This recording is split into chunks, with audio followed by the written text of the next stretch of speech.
Baik, terima kasih. Assalamualaikum warahmatullahi wabarakatuh. Sebelumnya perkenalkan, nama saya Zaki Adalatul Hikmah. Saya berasal dari Magister Manajemen dan Kebijakan Publik Visipol Universitas Gadjah Mada. Di sini saya akan mempresentasikan hasil proposal tesis saya yang berjudul Kontestasi Nilai Publicness oleh 3 aktor, yakni pemerintah, swasta, dan organisasi hybrid dalam pengelolaan daerah aliran Sungai Brantas yang bersih. Sebelumnya saya mau mengucapkan kepada dosen pembimbing saya, Bapak Dr. Subando Agus Margono, MSI, yang telah membimbing dan mengarahkan saya sehingga dapat menyelesaikan proposal tesis ini.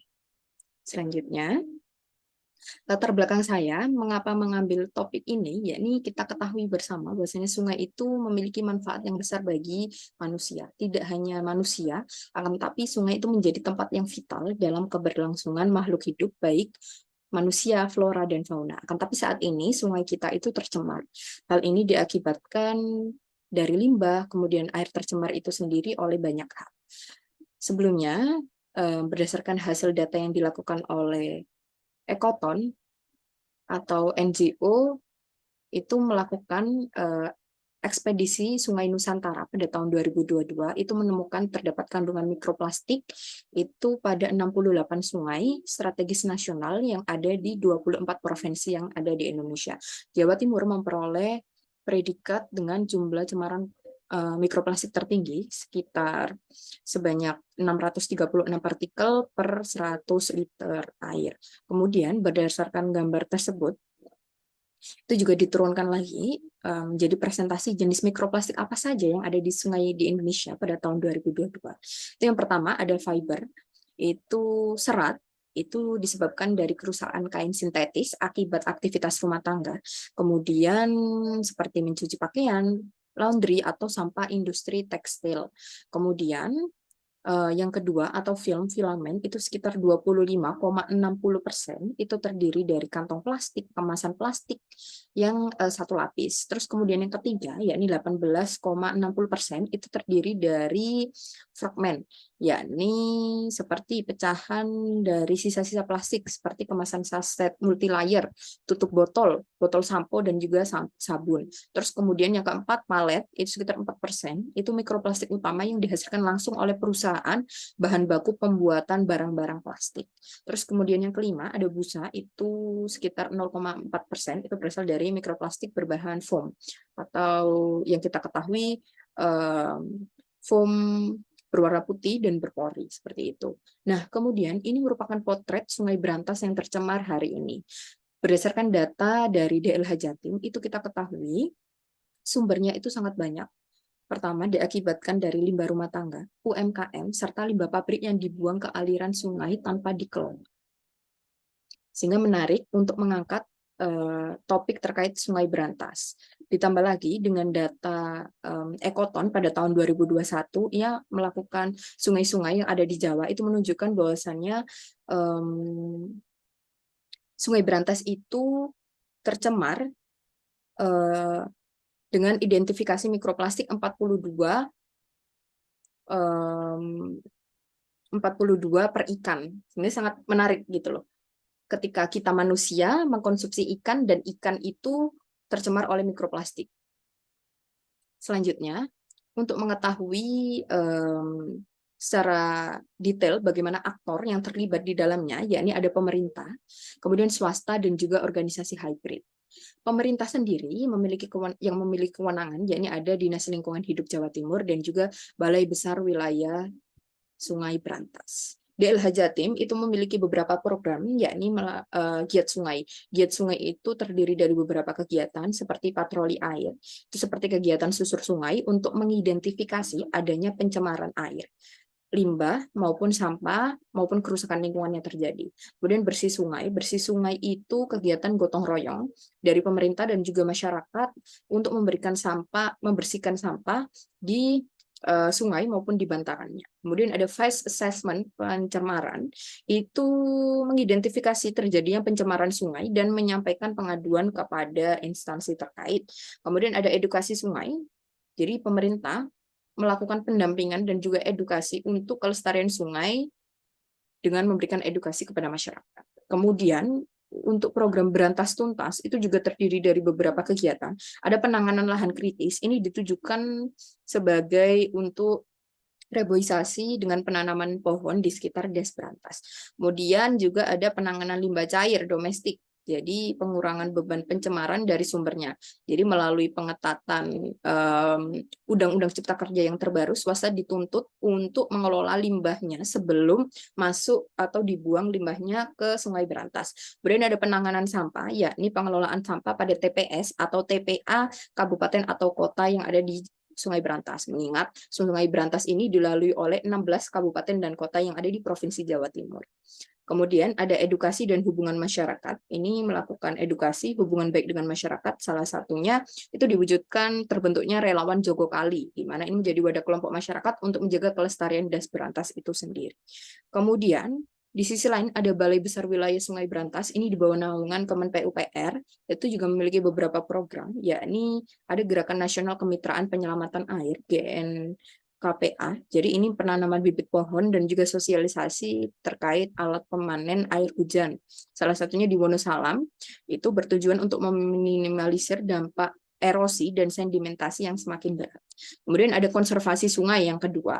Ini bertujuan untuk menangani degradasi lingkungan, masih sama. Jadi kegiatan bersih-bersih setiap pada hari air, salah satunya di Mojokerto, itu memberikan edukasi dan kesadaran masyarakat untuk tetap berperilaku menjaga sungai. Kemudian yang ketiga, ada pemantauan kualitas air. Jadi pemantauan kualitas air ini dapat diakses juga masyarakat melalui Onlimo. Jadi pemerintah melakukan pemantauan dari hulu hingga hilir dengan 36 titik dan 5 titik di waduk juga. Itu tiap titik dilakukan pengecekan selama 3 bulan sekali. Dan juga melakukan pengujian sampel air. Kemudian yang keempat, penguatan operasi waduk. Jadi penguatan operasi waduk ini juga bertujuan untuk mengendalikan banjir di das berantas. Kemudian yang kelima, penertiban sempadan. Jadi sempadan itu merupakan zona penyangga atau transisi dari ekosistem daratan dan juga sungai. Jadi sempadan ini ditertibkan untuk meminimalisir terjadinya erosi dan juga sedimentasi. Kemudian ada bangunan konservasi tanah, pembuatan kebun bibit rakyat, rehabilitasi hutan dan lahan, ada juga rehabilitasi pemulihan bekas tambang. Kemudian yang kedua, dari aktor swasta atau PT Wings Group, ini sebenarnya swasta pada tahun 2019 telah menandatangani MOU dengan pemerintah. Jadi sebelum membuang limbahnya ke sungai, mereka akan mengelola terlebih dahulu sehingga tidak menimbulkan cemaran di Sungai Berantas. Seperti itu. Akan tapi dalam penelitian ini penulis membatasi limitasi untuk sektor swasta yang akan diteliti, yakni PT Wings Group. Karena pertama, PT Wings Group ini dari catatan penelitian yang dilakukan oleh Green Environment, itu pada tahun 2023, jadi gabungan komunitas di Kediri itu melakukan audit brand, dan Wings ini merupakan perusahaan terbesar yang menghasilkan sampah gitu yang ditemukan oleh hasil audit brands-nya sekitar 27,3%. Itu mengingat Wings ini tidak hanya produk makanan saja, tapi juga seperti sabun, kemudian sampo, kebutuhan rumah tangga lainnya itu juga diproduksi oleh Wings. Kemudian data juga dari Ekoton itu tahun 2013 itu juga melakukan audit brand, masih sama. Wings itu mendominasi sampah di Sungai Berantas sekitar 44%, daripada disusul oleh Indofood, kemudian Forisa, Ajinomoto, dan Mayora. Nah, kemudian Wings itu dalam komitmennya, sebenarnya Wings juga telah memiliki program, yakni Wings itu kalau di Sungai Berantas itu terdiri dari 2 perusahaan. Yang pertama ada di Driorejo Gresik dan juga Manyar Gresik. Jadi di Driorejo itu Wings memang berkomitmen mengelola limbahnya sebelum dibungai ke Sungai Berantas. Kemudian Wings juga aktif terlibat dalam bersih-bersih Sungai Berantas ketika pemerintah juga mengajak dari sektor swasta. Kemudian Wings juga berkomitmen dalam pemasangan trasbom di Kali Surabaya, sehingga menjaring sampahnya sebelum lebih banyak lagi mengontaminasi sungai yang ada di Surabaya. Kemudian untuk organisasi hybrid, peneliti juga mengangkat terkait NGO Ekoton. Jadi Ekoton ini berfokus pada 3 hal, yaitu pertama riset, edukasi, dan juga juga advokasi. Ekoton itu memiliki beberapa program unggulan seperti riset, yakni publikasi hasil kajian atau riset melalui jurnal ilmiah. Jadi salah satunya seperti data ekspedisi Nusantara, itu merupakan ekspedisi di 68 sungai yang ada di Indonesia, kemudian dipublikasikan. Kemudian ada pengembangan kawasan bebas sampah atau zero waste, itu juga berfokus pada advokasi kepada masyarakat melalui pengajaran kepada pengelolaan sampah di desa atau zero waste city, kemudian pengelolaan sampah di kawasan sekolah, zero waste school, dan juga pendampingan pengelolaan sampah skala rumah tangga atau zero waste family.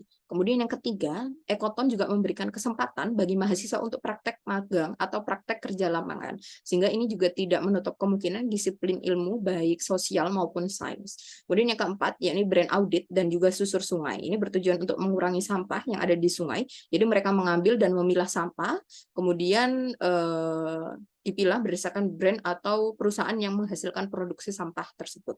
Kemudian yang kelima, melakukan kampanye tolak mikroplastik, itu salah satu fokus advokasi yang dilakukan oleh Ekoton. Advokasinya juga tidak hanya terhadap masyarakat saja, tapi juga pemerintah dan juga swasta. Nah, hal ini cukup menarik ketika melihat ketiga aktor saling berkontestasi atau memiliki program andalannya dalam pengelolaan berantas. Gitu. Jika dilihat dari framework administrasi publik atau dari kacamata publicness, ini cukup menarik ketika mereka saling berkontestasi, akan tetapi hari ini Das Berantas juga masih tercemar. Jika dikaitkan dengan pernyataan atau hasil pemikiran oleh Koppel, Weiss Ringelin, itu dapat diketahui bahwasannya studi administrasi publik saat ini itu memiliki tantangan yang kompleks gitu.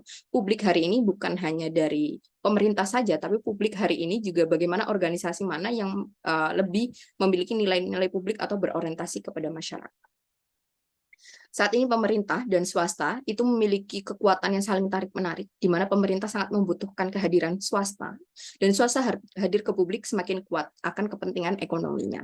Hal ini juga disampaikan oleh Merit, itu juga menyebutkan terdapat dua kepentingan. Jika pemerintah itu memuat kepentingan politik, dan swasta itu memuat kepentingan ekonomi. Pemerintah itu sendiri akan menghasilkan kebijakan yang mampu mengendalikan barang dan jasa yang dipertukarkan di pasar. Sedangkan perusahaan swasta ini dirancang untuk memproduksi barang dan jasa itu sendiri. Sehingga kekaburan antara ranah pemerintah dan swasta itu sejalan dengan hasil pemikiran Ringelin juga. Itu kondisi saat ini akan terus-menerus terjadi, dan civil society atau masyarakat itu akan sulit membedakan mana yang paling kuat dalam tata kelola antara pemerintah dan swasta. Ini cukup menarik, yakni karena adanya kontestasi pemerintah dan swasta itu kemudian akhirnya muncul organisasi hybrid.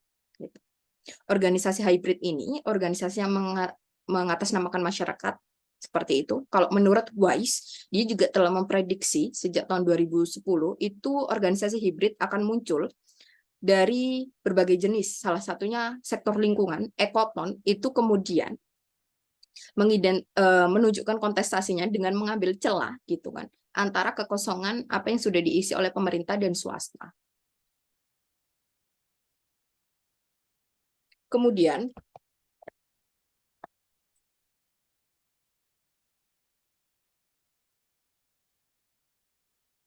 Kemudian ketika tiga aktor ini saling berkontestasi dan juga menunjukkan identitasnya masing-masing dalam pengelolaan Das Berantas, ini masih menyisahkan yakni masyarakat gitu. Berdasarkan hasil observasi awal peneliti yakni saya, masyarakat itu berkontribusi besar juga dalam pembuangan limbah plastik dan juga limbah rumah tangga di Das Berantas. Akan tapi di sisi lain, masyarakat juga masih belum memiliki kesadaran yang tinggi akan kebersihan sungai ini itu sendiri. Hal ini kenapa masyarakat juga menjadi korban di sisi lain. Nah, pemerintah, saya sendiri juga sudah melakukan observasi, yakni pemerintah dalam melakukan terkait tugasnya, yakni terkait TPS, itu belum dikelola baik. Gitu. Jadi kalau saya mengobservasi ada di daerah Driorejo Gresik, itu belum dikelola TPS itu secara baik gitu loh. Jadi masyarakat mengapa masih membuang sungai di Sungai Berantas seperti itu. adanya kontestasi ini itu kemudian menjadi menarik untuk diteliti karena ketiga aktor ini pada akhirnya terjebak pada otoritas organisasi masing-masing. Jadi pemerintah dengan kebijakan yang dia buat, kemudian swasta dengan kepentingan ekonomi, kemudian ekoton hadir untuk mengisi kekosongan pemerintah dan juga swasta dalam ruang publik yang ada di Sungai Berantas. Kemudian sehingga rumusan masalah yang akan peneliti angkat, yakni bagaimana nilai publicness itu dikontestasikan oleh ketiga aktor, yakni pemerintah, swasta, dan organisasi hybrid dalam pengelolaan das berantas yang bersih. Selanjutnya, ini penelitian terdahulu yang digunakan peneliti atau menjadi landasan dalam penelitian ini. Nah, pertama ada kontestasi nilai publicness pada sektor pendidikan Indonesia, studi kasus di Kota Yogyakarta. Yang ditulis oleh Astuti tahun 2022. Jadi penelitian ini bertujuan untuk mengetahui bagaimana kontestasi yang semakin besar seputar penyelenggaraan layanan pendidikan formal yang ada di Indonesia itu kemudian mempengaruhi dan munculnya krisis identitas di bidang administrasi publik. Jadi digunakan juga penelitian kualitatif menggunakan teori dari Ben and Gauss, ada akses, aktor dan juga kepentingan. Ini menunjukkan bahwasannya secara keseluruhan akses aktor dan juga kepentingan ini kemudian pemerintah belum mampu mengakuisisi dari nilai publicness itu sendiri, sehingga ketika salah satunya ketika komersialisasi dan privatisasi pendidikan dalam skala besar itu menunjukkan bahwa sektor publik telah gagal menerapkan sistem pasar. Itu kemudian. Nah, kemudian yang kedua, penelitian dilakukan oleh kontestasi nilai dan privateness, kontestasi nilai publicness dan privateness di kawasan Malioboro Ahmad Yani. Ini ditulis oleh Fadlur Rahman tahun 2016. Ini juga melakukan penelitian dari sektor pemerintah, publicness, dan juga privateness, organisasi privat yang ada di kawasan Malioboro. Ini menunjukkan juga secara keseluruhan bahwasanya keberdayaan manajemen publik itu dipengaruhi oleh tekanan pasar yang kuat. Seperti itu hasil penelitiannya. Kemudian keberadaan rakyat dikendalikan oleh pemerintah dengan dua cara, yakni salah satunya dengan pengusiran ketika status anggota suatu organisasi ekonomi masih legal, dan yang lain dengan negosiasi kepentingan. Dan ketiga, ada pemerintah masih mendapat tekanan dari organisasi bisnis mengenai masalah penggunaan lahan komersial. Kekuasaan negara juga melemahkan tingkat sifat publiknya. Yang keempat, ada Malioboro dan Ahmad Yani itu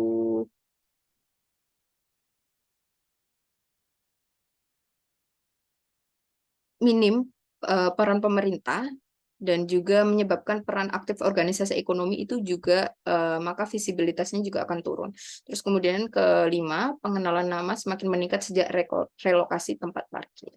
Kemudian penelitian yang ketiga, yakni fenomena pengelolaan publicness oleh organisasi non-publik. Ini penelitian dilakukan oleh Bapak Subhando Agus Margono dan juga beberapa rekannya. Yang menjelaskan bagaimana kontestasi nilai yang timbul antara pemerintah dan organisasi non-publik dalam mengelola masyarakat, khususnya di Desa Wisata Pindul. Hasil penelitian menunjukkan bahwasanya barang publik atau public goods itu pada umumnya dapat dikelola oleh organisasi non-publik. Dan kepublikan itu dapat dikelola dengan baik meskipun negara tidak menjalankan perannya secara maksimal. Berikut penelitian menjadi landasan peneliti, sehingga cukup menarik ketika peneliti mencoba untuk menghadirkan dari kontestasi tiga aktor, yakni terkait pemerintah, swasta, dan juga organisasi hybrid atau organisasi non-publik dalam pengelolaan das berantas yang baik itu seperti apa. Sehingga sangat kompleks dan konkret sehingga untuk diteliti. Kemudian landasan teori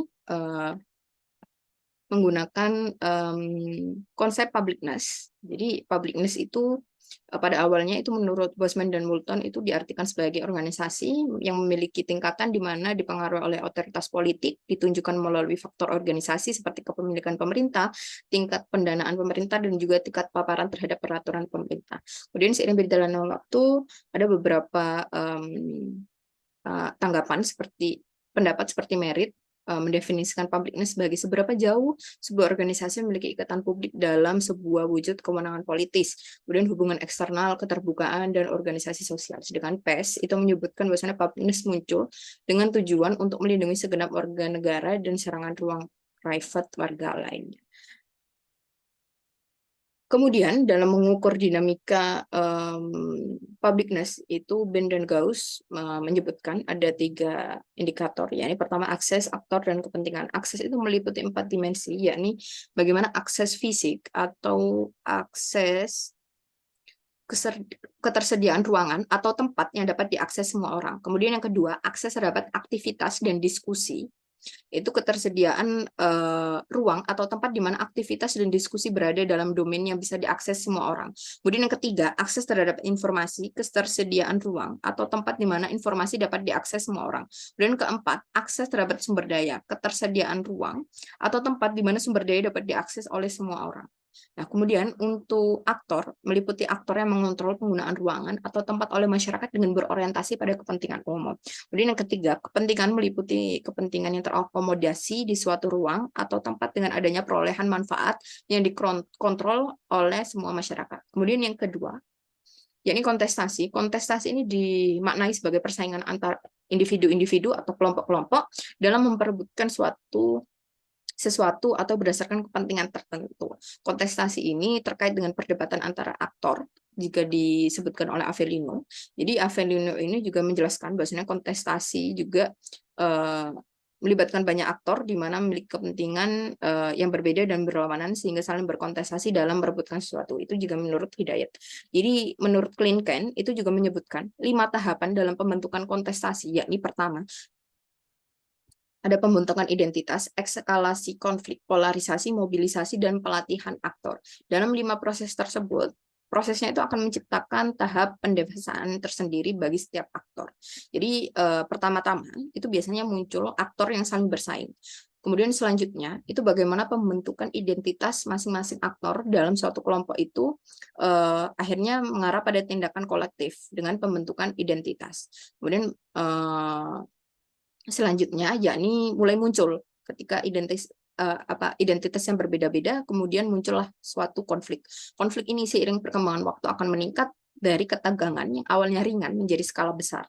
Kemudian melibatkan lebih banyak aktor lain dan juga akan menciptakan polarisasi di mana masing-masing organisasi ini akan menjauh ke arah ekstrim sehingga menyebabkan kekosongan posisi. Implikasinya nanti ada mobilisasi, di mana mobilisasi ini akan menciptakan dan juga memotivasi seseorang atau kelompok yang awalnya apatis itu untuk bergabung dengan gerakan tersebut. Pada akhirnya individu dan kelompok itu yang tidak terorganisir akan bertransformasi menjadi aktor politik tunggal itu sendiri.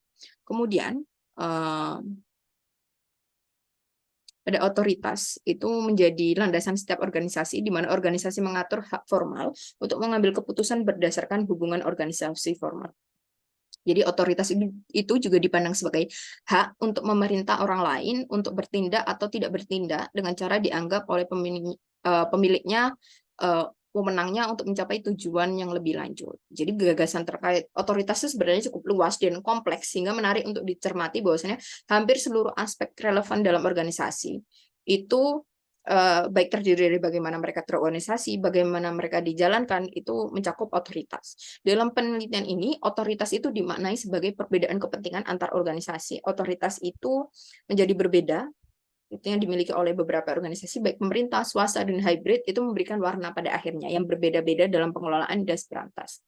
Sehingga berikut kerangka berpikir dari penelitian ini, das berantas itu menjadi isu publicness yang cukup menarik untuk diteliti karena memang memiliki manfaat, yakni sebagai sumber daya alam, kemudian sumber kehidupan manusia, flora dan fauna, tetapi itu hari ini tercemar gitu. Disebabkan apa? Oleh sampah atau limbah baik rumah tangga, kemudian pabrik itu sendiri. Kemudian dalam mencermati das berantas itu terdiri dari kontestasi 3 aktor, yakni pemerintah terdiri dari DLH Jatim dan BBWS, kemudian swasta terdiri dari PT Wings, kemudian organisasi hybrid yakni Ekoton.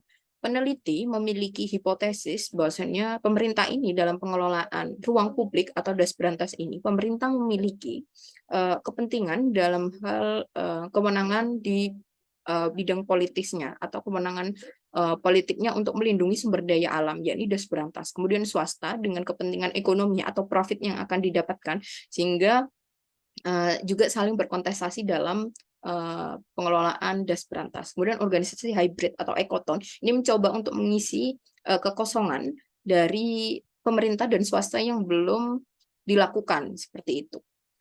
Sehingga dalam mencermati kontestasi ketiga aktor, peneliti menggunakan indikator dinamika publicness, yakni yang dimiliki oleh Ben dan Gauss, yakni ada aktor akses kepentingan. Selanjutnya, untuk metode penelitian, jenis penelitian yang digunakan yakni penelitian kualitatif, karena penelitian kualitatif dirasa sangat cocok dalam penelitian ini karena menjelaskan secara lebih detail bagaimana untuk mencermati kontestasi ketiga aktor seperti itu, dan juga menggunakan pendekatan fenomenologis di mana peneliti lebih mendengar itu pengalaman dari masing-masing paparan narasumber seperti pemerintah dari DLH, BBWS, kemudian swasta dari PT Wings dan organisasi hybrid, masing-masing pengalaman dari narasumber digunakan peneliti untuk menjadi landasan dalam penelitian ini.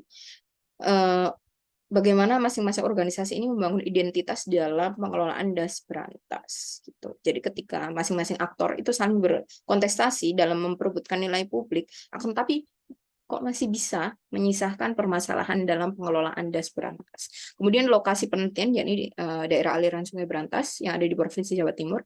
Kemudian sumber data yakni primer dan sekunder. Kemudian subjek penelitian yakni DLH Jatim, BBWS, kemudian CSR PT Wings Group, Ekoton selaku NGO, kemudian ada Waduling, yakni wanita peduli lingkungan yang akan mewakili dari segi masyarakat. Terus kemudian teknik pengumpulan data, wawancara, observasi, dokumentasi, penelusuran data online. Kemudian akan dilakukan teknik pemeriksaan dan keabsahan data, yakni terdiri dari triangulasi dan kecukupan referensi. Selanjutnya, peneliti menggunakan teknik analisis data dari Miles and Huberman yang terdiri dari 3, yakni pengumpulan data, reduksi data, penyajian data, dan penarikan kesimpulan. Sekian presentasi dari saya, kurang lebihnya mohon maaf. Assalamualaikum warahmatullahi wabarakatuh.